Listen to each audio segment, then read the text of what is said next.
Celui qui gravite une montagne acquiert quelques solides convictions qui peuvent l'aider à s'orienter dans l'existence.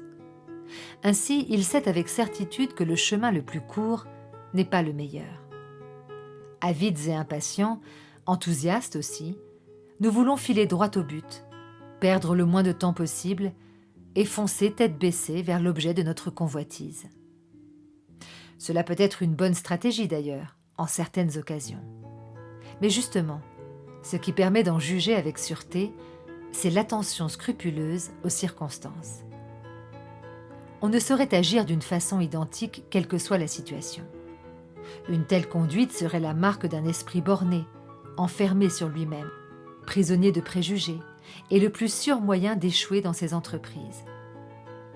Il est au contraire nécessaire d'observer le contexte au sein duquel nous allons agir et d'évaluer les différents paramètres qui vont peser sur le déroulement de notre action et conditionner sa réussite. Le montagnard est averti de ce point de vue et adapte son pas au terrain qu'il doit emprunter. Les accidents qui jonchent son parcours, la qualité du sol, la raideur de la pente, l'état du ciel sont pour lui autant d'indices qui guident sa conduite. Loin de les considérer comme des obstacles ou des contraintes qui gênent sa progression, il les discerne et les déchiffre comme autant de signes qui rendent possible sa marche dans les conditions les meilleures. Par l'expérience acquise, il devient de plus en plus habile à lire la nature comme un livre ouvert. Il évite les impasses, les faux raccourcis ou les voies trop périlleuses. Le trajet le plus court, outre qu'il répond à un souci qui n'est pas celui du marcheur, arriver le plus tôt possible, est en montagne le trajet de l'épuisement et de l'échec. La ligne droite doit laisser place au lacet. Marcher en zigzag, c'est-à-dire en longeant la pente de droite à gauche et inversement, en ne s'élevant qu'un petit peu à chaque fois, permet de gagner les sommets. De légers détours par rapport à la voie rectiligne, loin d'être inutiles, rapprochent le montagnard de la cime en rallongeant la distance qui l'en sépare. Savoir s'éloigner pour pouvoir se rapprocher, telle est la belle maxime qui s'écrit sous les pas du marcheur. Il ne griffe pas la pente d'un trait rageur qui part du pied du mont et va jusqu'à son sommet. Il corsette le mont d'une série de lacets qui l'étreignent délicatement et amoureusement. Sa marche exprime l'entente profonde qui le lie à la nature. Il sait d'un savoir sûr et vécu qu'il n'est pas dans la nature comme un empire dans un empire, mais qu'il y est comme une partie dans un tout.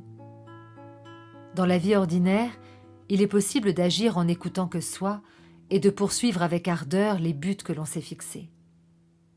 Dans cette optique, tout ce qui retarde le moment du succès de notre démarche paraît être mauvais, négatif. Obnubilés par le terme visé, nous ignorons ce qui se dresse sur notre chemin et qui n'aurait d'autre effet, apparemment, que de nous détourner de notre projet. Cette attitude repose sur une certaine représentation de soi. L'individu se pense indépendant et seul, atome isolé vivant en vue d'objectifs qui le concernent lui, à l'exclusion de tout autre. Selon cette approche des choses, le monde est un décor où chacun évolue au gré de ses fantaisies et de ses aptitudes propres. Les uns à côté des autres, nous fonçons, qui vers le pouvoir, qui vers la célébrité, qui vers la richesse, qui vers le confort, qui vers la tranquillité. Vite, nous courons, enfermés en nous-mêmes comme des petites monades sans porte ni fenêtre. Être attentif aux autres et aux conditions dans lesquelles nous vivons et agissons prend du temps et détourne de soi et de ses intérêts personnels. L'individu perd de son individualité, si l'on peut dire, en devenant partie d'une totalité qui l'excède et le contient.